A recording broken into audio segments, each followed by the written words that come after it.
Chapter 3. First Riddle Revealed. Amara Kone stared at the note in her hand, her pulse quickening as she read the words again. What walks on gold but fears the sun? The parade around her continued in a cacophony of drums and cheers, but for Amara, the world seemed to narrow to that one cryptic line. It wasn't just the words that unsettled her, it was the way they had come to her, delivered by a child with wide, unblinking eyes who had disappeared into the crowd before she could even ask his name. She turned the paper over, searching for more, but it was blank. The handwriting was jagged, almost hurried, as if the writer hadn't cared about presentation. Her journalist instincts flared to life, filling her with a familiar mix of excitement and unease. This wasn't some random note. It felt deliberate, intentional, and it was meant for her. Amara folded the paper and tucked it into her pocket, her eyes scanning the crowd.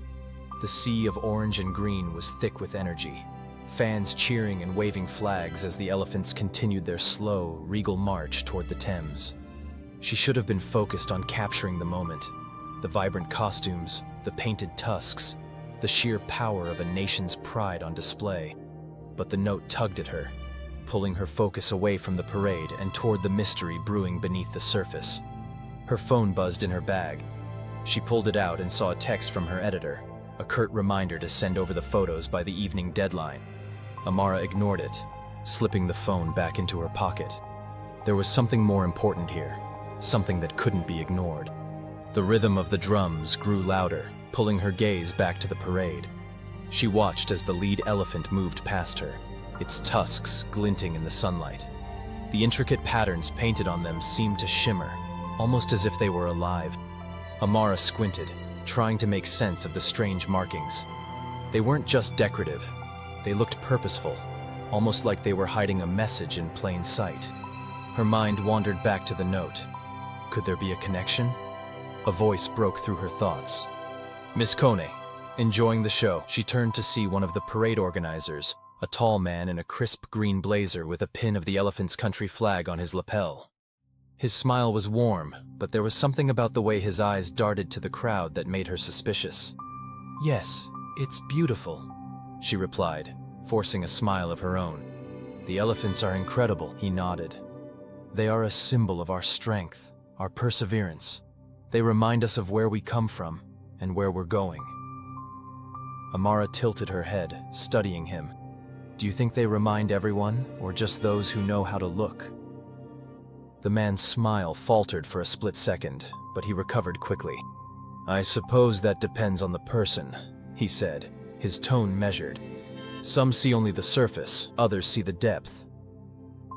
With that, he nodded politely and moved on, leaving Amara with more questions than answers. She turned back to the elephants, her mind racing. If the note had been random, she might have brushed it off. But now, with the strange designs on the tusks and the organizer's cryptic words, she couldn't shake the feeling that something much larger was at play. As the parade wound its way out of Trafalgar Square, Amara found herself trailing behind, her camera forgotten in her hands. She replayed the words of the riddle in her mind, dissecting them like a puzzle. What walks on gold but fears the sun? Gold. The word lingered in her thoughts. Gold was a symbol of wealth, of power, but it could also be literal. Something or someone physically walking on gold.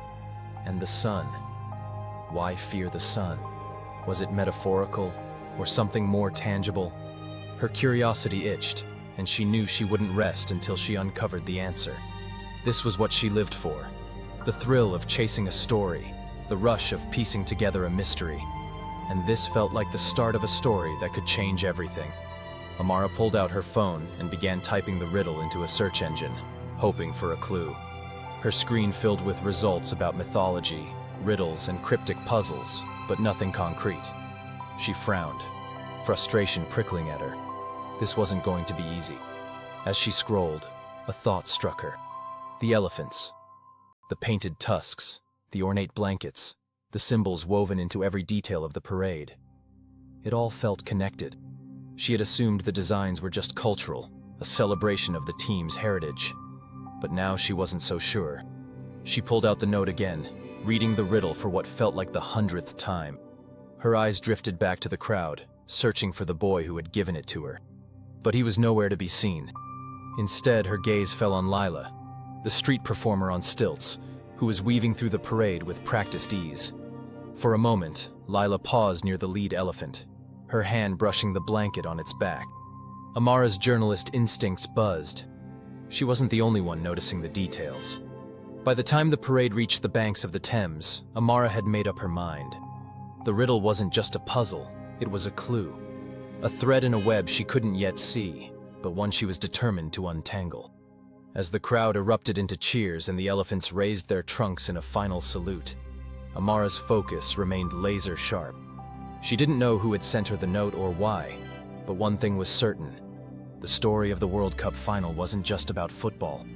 It was about something far more dangerous, something hidden in plain sight. And Amara Kone was going to uncover it, no matter the cost.